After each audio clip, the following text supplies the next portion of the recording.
Raadiyoo Sagalee Oromooti. Raadiyoon Sagalee Oromoo torbanitti guyyaa 3 wixata, roobii fi sanbata galgala keessaa sa'a 7 haga 7:00 dambalii gabaabaa meetirbaandii 16 yookaan kiiloohertzii 17,850 irratti qophiilee isiniif dabarsu amma jalqaba. Kun Raadiyoo Sagalee Oromooti.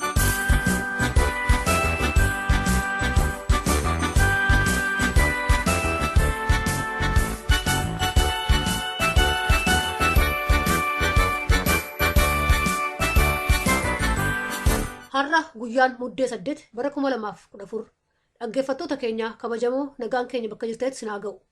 Qophiilee keenya hordofuuf akka isinii tolutti sagantaa har'aaf qabnuun dursee isin beeksisa.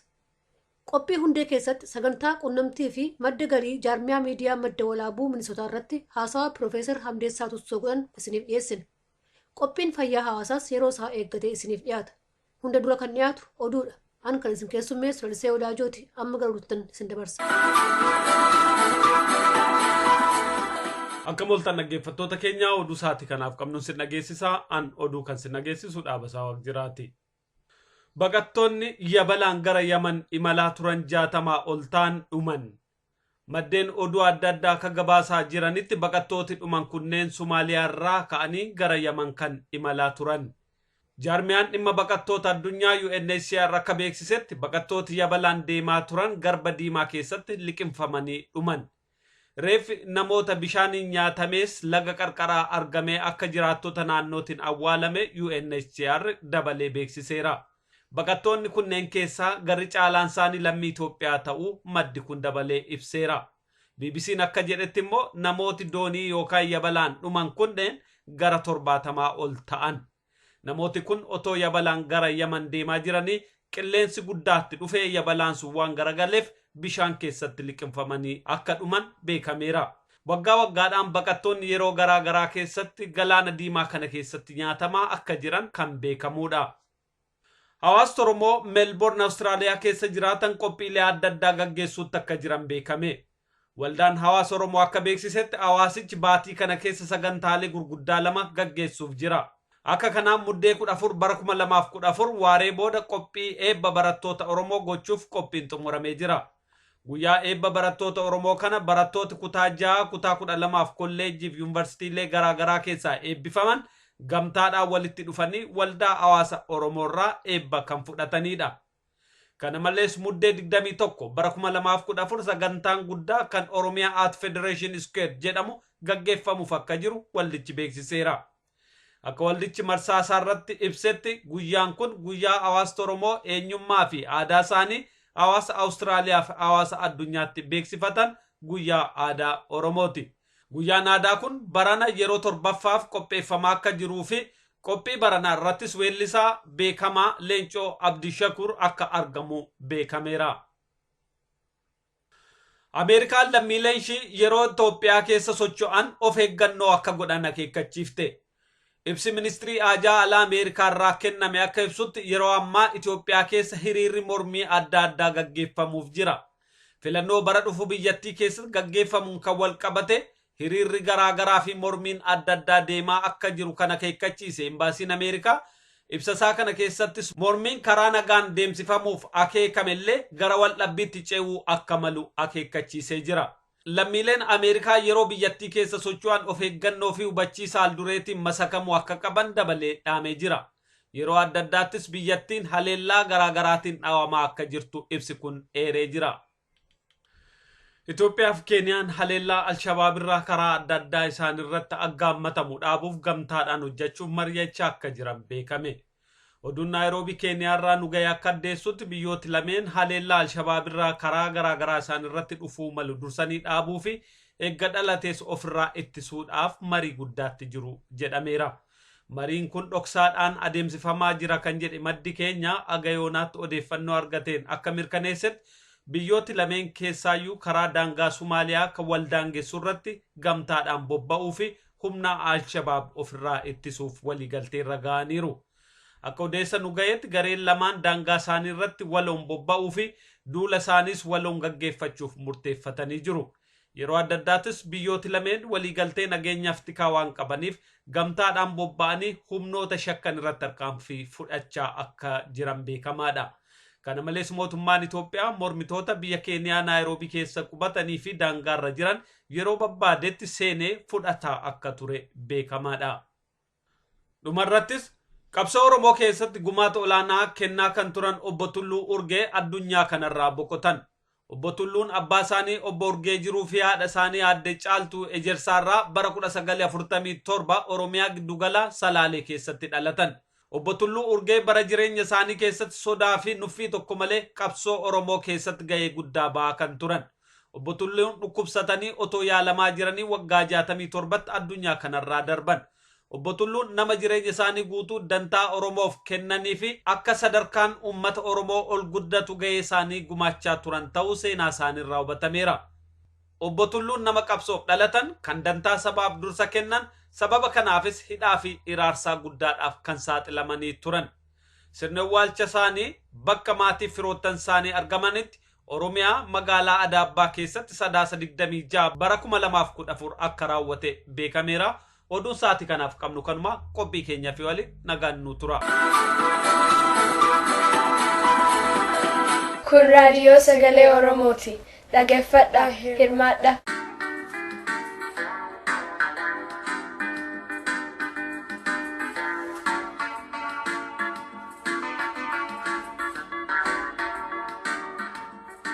Qophii hundee.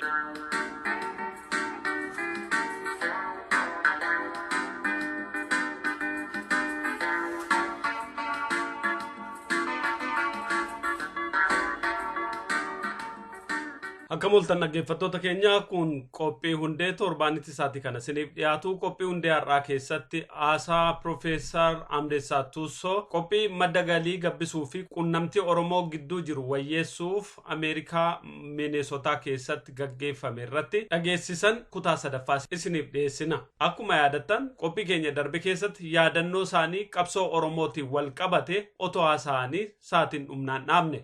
Har'as isumarraa itti fufna. Itti dhiyaadha. Achi ammoo namni achi walgahii haasa'u jala qabe. Akka inni dubbateen booddee yaada isaa fudhatanii waa'ee araaraa haasa'u nu jedhan. Booddee ammoo nu deebisanii gaafa konfiraansiin dhufee jedhee Asmaraa wal deemnu abbaan biyyaa waliin noqee nama 5 tokko Dr. Addasee tokko Obbo Faqaaduu Waajjiraatii tokko maqaan Muhammad ka jiran Saudi Arabaa dhufee abbaa biyyaa nama 5 taaneetii gara araara kan oomna jedheetii abbaan biyyaa haasa'aa ture. Bode Dr. Addasee maal jedhee abbaa biyyaa isin OLF hojjettan. Atillee kunoo qineenillee qaadonlee OLF ofiisii hojjettan. Yoo isin dhattan ammoo warri kuni saadii fudhatanii ta'an isin jedha. Nama diidaa kana keessa hin jirre barbaachisa. Namni kana godhee danda'u Hamdeessaa callaa. Hamdeessaa kan haa gaafan jedhani. Ani wanda kana fudhachuu fi naanne. It's just the way things happen. So ani ati mee North America galii deebi'itti waa tokko waa araaraa waan jarsummaanu barnu itti nu yaadiinaan jedhe. Hin deebi'an. Deebi'ee olii gadi fiiguu eenyu jedhu yoo an turee jedhu nama. Hamdeessaa maalirra jirtaa waan kaanii han jedha. Booddee deemnee gara kun walumaa fidhee yaada kennee fidheetti propoozaalii dhiyeessina. Eessa jirtaa jedhee na deebisa. Kun asirra jirraa. Okay na dhiisi kana jedha. Kana na dhiisi. Kana irraan kunoo isa jalaa oduun chaane leencoo la baataalee baatii nu gaafa nu gargaaranii namni baay'ee nu gargaaraniiti warri shan yaada keenya fudhate warri kun fudhannee akkasii hafe. Wanti shan achaasu wanti important isaa kana good importance of it is akka nu yaadne hin taane haa ta'u malee haala Oromoo guute biyya Oromooti yoo namni walolee jedhee jaarsi jiraa jedha namni Oromoo haala keenya bisaasaki at least it fulfill that project. Kanaaf Dr. Taddaseen waggaa 30 olitti waan an karaa kiyyaa waan bu'aa qabu waan karaa kootiin ba'aa kiyyaan baadhachuu na barbaachisu adda addaa waan na gargaaree baay'ee si galateeffadha. Thank you. Amma gaa sa'aatii kiyyallee hin laala. Wanti baay'ee waa'ee piroograamii kanallee dubbatameera. Irralee yoo deddeebi'anii jiranii nama jibbisiisaa nama hifachiisaa Kanaafi waa xinnoo waa'ee qabsoo Oromoo kanaa wal qaabsisuuf isinuu na beektanii karaa kootiin akka wal qaabsinuufi waan xinnoo irra deebi'uu barbaadan. Akka argetti raajii irratti seenaa akka argetti Minilik gara waggaa 1990tti Oromoo injifatee harkatti qabate. Inni ammoo waggaa 1913tti du'e. Achi ka'ee haga waggaa 1960tti dubbiin Oromoo dukkana keessa turte jedhaan. Afaan Oromoo kan warri Xaaliyaanii barsiisuun jala qaban hin badee dhoogaa ta'ee warri nafxanyaa immoo karaa karaa lafa Oromoo saamuu jabaatanii haalli Oromoo reediyoo isaanii TV isaanii hin dubbatamu. Maqaan Oromoo maappii biyyaa san irra hin jiru, maappii Horn of Afrikaa irra hin jiru. Yennaa san ka ture Itoophiyaa developii goona jedhanii warri westii horii baay'eetti kennan Ameerikaan, Yuuroop horii baay'eetti kennan Itoophiyaa. Organization of Africa Unity illee achi dhaabatee so warri Afrikaa akka kanneen hin beekne kuno Ethiopia, the oldest state, 3,000 years, a symbol of Oromo, a symbol of African resistance to colonialism, yet. So, until I want to call in tour. Amma kana ambeku kan kaba dura kadufe lolli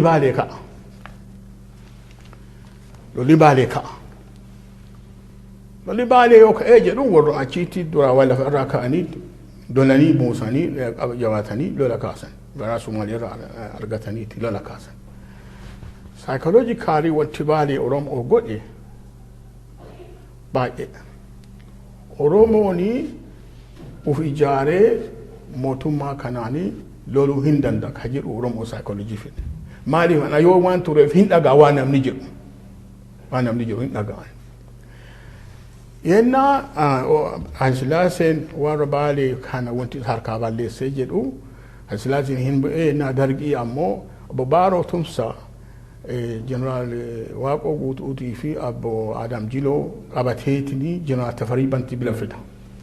Tafarii Bantii kun yoo san chairmaanii dargiiti. Kana dhufeetini Adam Jiloo interview godhee kana sana hime. Gaafa walganii jedhanii ka afaan Oromooti isaanii hiiku obbo Baaroo Tumsaati. Tafarii Bantii maal jedhaa mee jaranaa wanti isin lolli keessan sun attam ta'ee jedhee isaan gaafata. Maal ta'e wantummaa isin loltan sunuu.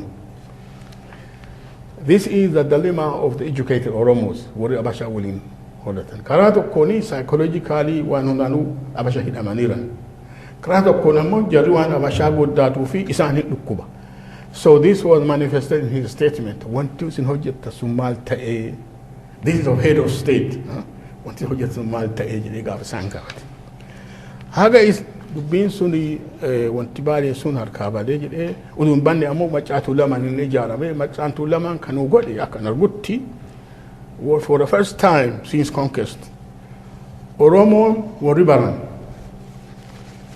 walgaanii kutaa walgaa dhufanii karaa amantii adda addaatiin dhufaniiti dhaaba tokko dhaaban. Naaf kan inni Oromoo godhe nutti mul'ise namni Oromoo kutaa baay'ee warri amantii tokko waliin dhufee waa'ee Oromoo hojjechuu hin danda'a ka jedhu jala qaban abdii namaa kenna. Haayilasillaaseen sanillee hin balleesse. Akka Adam Jilootitti OLF kan irratti remnant of these two movement irraa dhaabate. OLF haa dhufe ammoo dubbii Oromoo hunda nu barsiise alamitti illee nu barsiise. It's the highest level. Kun waan guddaa hojjetan. Urgasaanii akkan argutti waggaa 1960 as wanti hojjetamee baay'ee. Maqaan Oromoo ka dhokate hennaa akkuma du'e ka dhokate suni amma ifaa ba'uu deema. Keessattuu gaafa London Peace Conference tokko kana gammachiise warri achi keessatti peace conference keessatti akka qooda fudhatan waamanii warra OLF'ti nallee waamanii dhaqeen konferaansiin suni qajeeleen hojjetamne maaliif Tigireen warri Tigiree TPLF yoo isin nutti hin dhiibnee nu'u Finfinnee hin gallaa namni nu akka didee jedhe naman ajjeefnaa kana jedhanii kan irratti Herman Cohen conference chairmanii eegasuu dhaqaatii Itoophiyaa waggaa lama bulchaa dimokiraasii uumaa achiilee election haa ta'u isin gargaaraa jedhee akkasitti dhume konferaansiin. Naaf ammoo for historical purpose.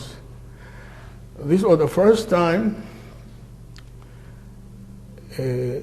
members of oppressed nationality from the South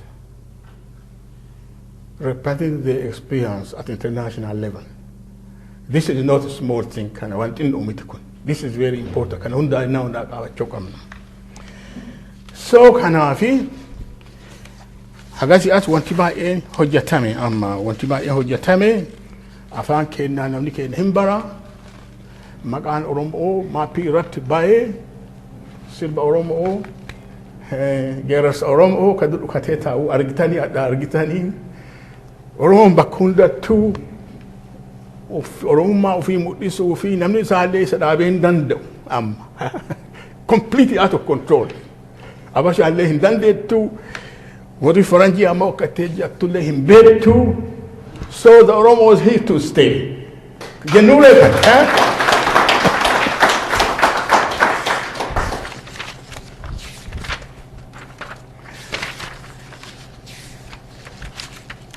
kanaafi amma gaa Oromoon akka durii dhokatee maqaa Itoophiyaatiin taa'ee hin danda'u.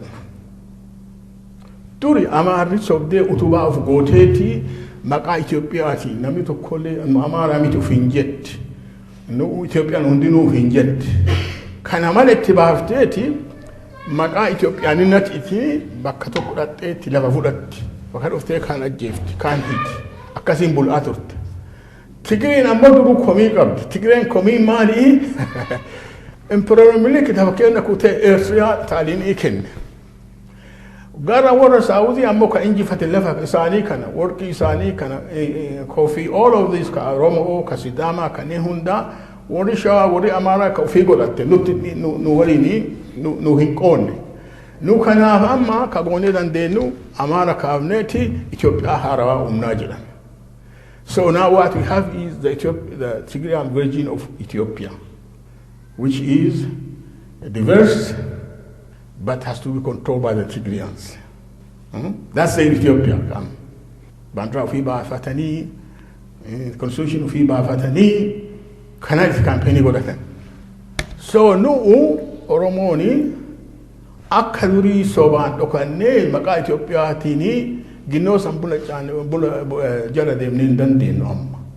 Maaliif warri Abaashaatuu maqaa Itoophiyaatiin wallolee adda wal diige. Oromoo caalaa adda warri amma Tigiree challenge godhu warra Amaaraati. Warra Baallema warri Abaara fiduu intarneetii isaanii yoo laaltanii jettuu warra Amaaraati. Isaan wal lolaaran kan irratti. Nu kanaafi Itoophiyaa bulchina jennee akka yaadutti.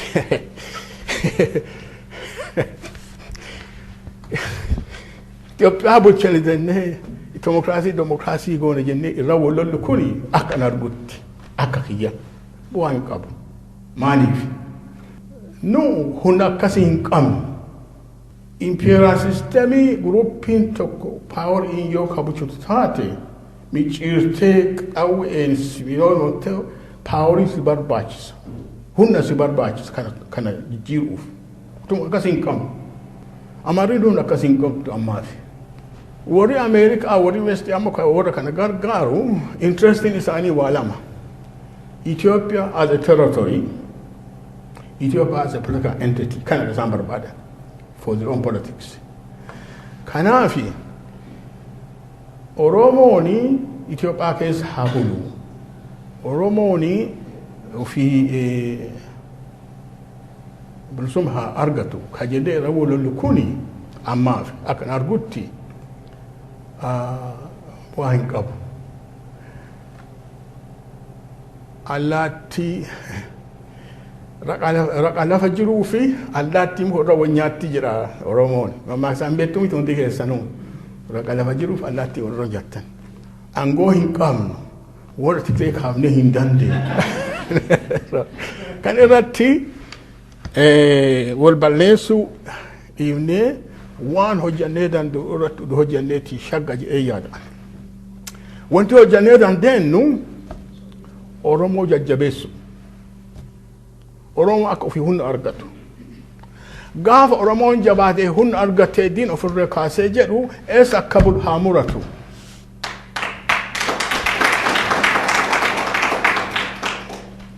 Kagoonu nu amma waan hojjannee dandeenyu waliin hojjechuu nu barbaachisa. Dhaggeeffattoota keenya kabajamoo Aasaan Profeesar Amdeessaa kanaan hin xumuramu qophii ittaanu qophii keenya roobii dhufu keessatti qabannee dhiyaanna hagasitti nagaan nu turaa jenna.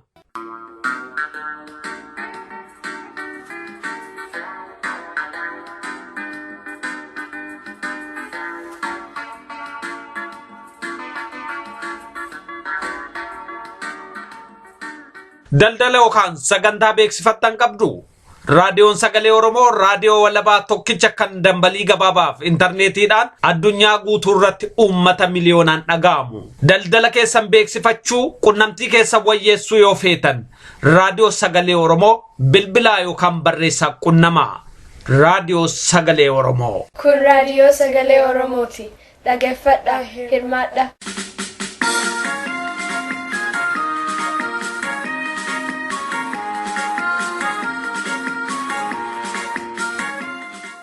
Qophii fayyaa hawaasaa.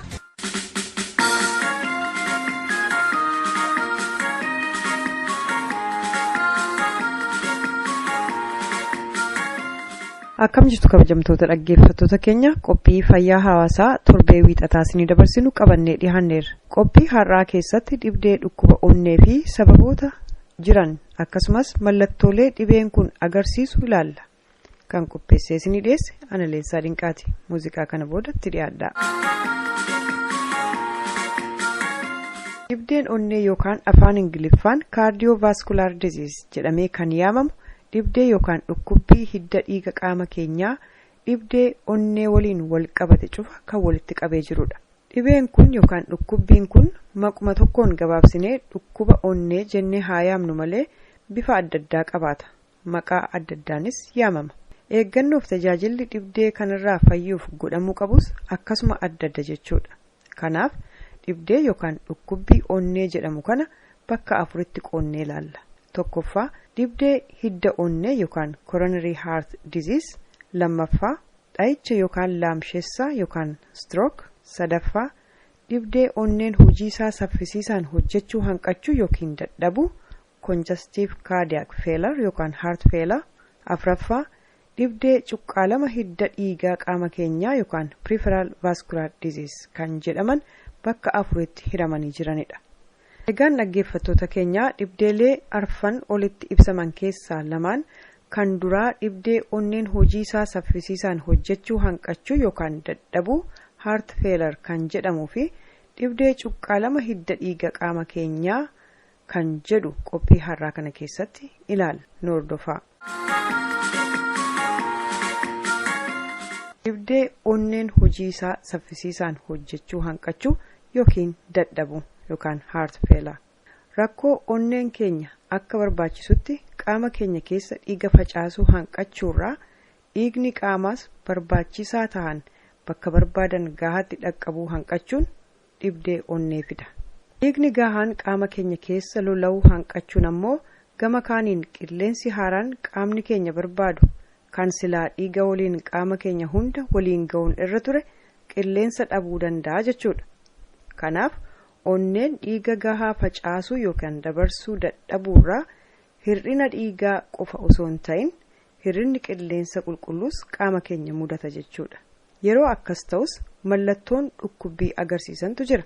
Fakkeenyaaf afuura kutuu, sardama afuura baafachuu yookaan argamsiisuu, humna bu'uu, afuura kukkutuurraa kan ka'e quqqufaasisuu fi buusaan qaamaa dhidhiita'uun mallattoolee dhukkuba kanaa keessaa hanga tokko. Keessattuu dhukkubsataan kan ciisu yoo ta'e caalaatti hammaata. hargansuu, hafuura kutuu fi quqqufa'aan yeroo ciisu keessattuu dhukkubsataan kan ciisu yoo ta'e caalaatti itti hammaata. Hargansiisuu, hafuura kukkutuu fi quqqufaan yeroo ciisu itti hammaata jechuudha. Mallattoo fi dhibeen dhukkuba kanaan wal qabatee jiru bal'aadha. Qorattoonni fayyaas dhimma kanarratti bal'inaan barreessaniiru. Haa ta'u malee nuti hubannaa jalqabaa fi irraa ka'umsa akka nuuf ta'uuf gabaabsinee hangasumarraa caqasuun ni gargaara jennee abdanna.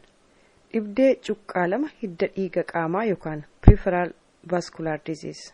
Dhibeen yookaan dhukkubbiin kun yeroo hiddi dhiigaa cuqqaalamee dhiigni akka barbaachisaa ta'etti qaama keenya keessatti yookaan keessattuu miila, harka kan kana fakkaatan keessa faca'uu hanqachuurraa kan namatti dhufudha jechuudha. Rakkoon kun dadhabiinsa yookaan rakkoo onneen keenya dhiiga akka barbaachisutti facaasuu hanqachuu osoo hin taane rakkoo hiddi dhiiga qaama keenyaa keessa yookaan dhiiga facaasame yookaan ergame akka gaariitti dabarsuu diduurraati jechuudha. Kunis hidda dhiiga qaama keenyaa keessatti coomni yoo kuusame dhiiga onneerraa ergame dabarsuu dhorka jechuudha. Kanaaf dhiigni onneerraa ergame ergaasaa fixatee yookaan xumuratee gara onneetti hin deebi'u taanaan onneerratti rakkoo geessisa yookaan hojii heddummeessaa jechuudha. Kun ammoo karaa gara biraa rakkoo onnee keenya irratti fiduu danda'a jechuudha. Mallattoon dhibee kanaa naannoo dhiigni dhaqqabuu dadhabe kanneen akka luka yookaan miilaa fi harka keessatti dhukkubbii jabduun namatti dhagahamu. Lukni, miilli yookaan harki walumaa gala naannoo dhibeen jiru dudu'uu, hadooduu fi akka bututetti namatti dhagahamudha. Furmaanni dhukkubbii onnee akka qorannoon damee fayyaa hawaasaa ibsutti nyaata ofii ilaallachuu fi sochii qaamaa yookaan physical exercise gochuudha. Kanas gajjabeessanii ibsu jechuudha. Nyaataaf sochii qaamaa yeroo jennu dalga namatti galuu danda'a. Nyaata akkamii, sochii qaamaa akkamii kan jedhu gaaffii biraa ta'uu danda'a. Yaadaaf gorsa fayyaa barbaachisu argachuuf ogeessa fayyaa keessan akka daawwattan illee asumaan isinii dhaamna. Akka umurii fi haala fayyaa ofii irratti hundaa'ee gorsi fayyaa waan adda addaa yookaan akka garagaraatti kennama. Kanaaf eeggannoon godhamuu qabullee akka gaariitti ilaallatamuu akka qabu dhaammataa. Nuti segaan qophii fayyaa hawaasaa kanarraa asumarratti goolabnee torbee dhufu gosa dhukkuba onnee lama hafan irratti qophii keenya qabannee dhiyaanna. Hangasittuu nagaan nuuf tura. Akka umrii fi haala fayyaa ofii irratti hundaa'ee gorsi fayyaa kennamu adda. Kanaaf eeggannoon godhamuu qabdu jabaa ta'uu asumaan ibsachaa nuti segaa qophii fayyaa hawaasaa irraa asumarratti goolabne torbee dhuftu gosa dhukkuba onnee lamaan hafan irratti qophii keenya qabannee dhiyaanna. Hangasittuu nagaan nuuf tura.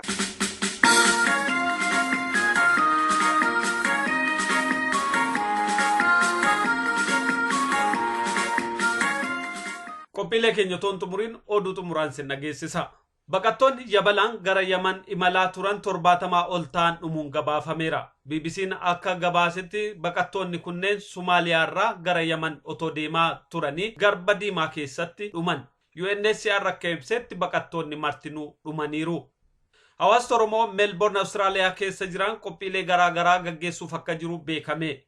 Hawaasni Oromoo Melbourne Austraaliyaa keessa jiran muddee 14 guyyaa eebba Oromoo, muddee 21 immoo Oromiyaa at Federation Square kan jedhamu sagantaa aadaaf beeksisa Oromoo kan qaban ta'uun beekameera.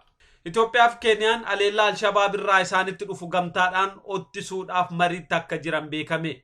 Oduun Naayiroobii irraa nu dhaqqabe akka ibsutti gareeleen lamaan dhoksaadhaan mariitti akka jiraniif mariin isaanis akkaataatti humna Alshabaab rukutan irratti tarsimoo baafachaa jira jedhu. Ameerikaan lammiileen ishii yeroo Itoophiyaa keessa socho'an of eeggannoo akka godhan akeekkachiifte. Filannoo Itoophiyaatiin wal qabatee jeequmsii fi hiriirri garaagaraa ka'uu waan maluuf lammiileen ishii bakka socho'an hundatti akka of eeggatan Ameerikaan dhaamtee jirti. Qophiin keenya har'aa kanuma agaroobitti nagaan nu tura.